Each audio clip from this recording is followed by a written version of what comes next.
घर निकले जल्दी दुआरा के खोइबो हम आई दही चूरा के। मम्मी सुना भूख लागल हो हेगे अंगना घर निकले जल्दी दुआरा के खोइबो हम आई दही चूरा के। रेडी छियो बहिन के हमें सूट बूट के। रेडी छियो बहिन के हमें सूट बूट के। मम्मी खाए ललन हमरा तिल कूट के।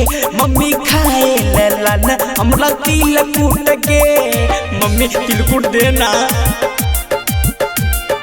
तिल कूट के। मम्मी खाए ललन हमरा तिल कूट के। मम्मी खाए ललन हमरा तिल कूट के। कोनो बात तोहर सुनबो नहीं आई गे हमरा लाबे मम्मी जल्दी तू बोलाई गे। मम्मी एगो ना दूगो देना हे।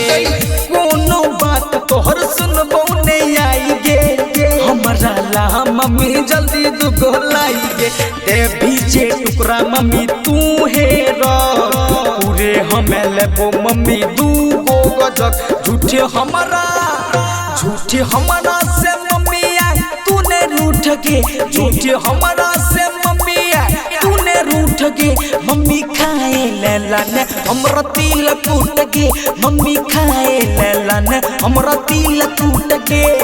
देना मम्मी ना चीज देना मम्मी खाए ललन। दिल लगी रिकॉर्डिंग स्टूडियो सोर बाजार। तिल कूट के।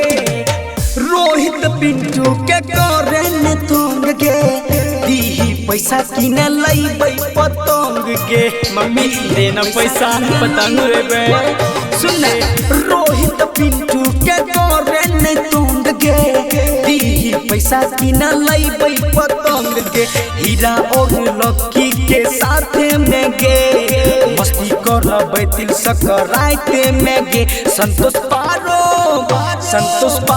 के दही आई छूट गे। संतोष पारो के दिन मम्मी आई छूट गे। मम्मी खाए लबे हमरा तिल कूट गे। मम्मी खाए लबे हमरा तिल कूट गे। दिल लगी रिकॉर्डिंग स्टूडियो सोर बाजार।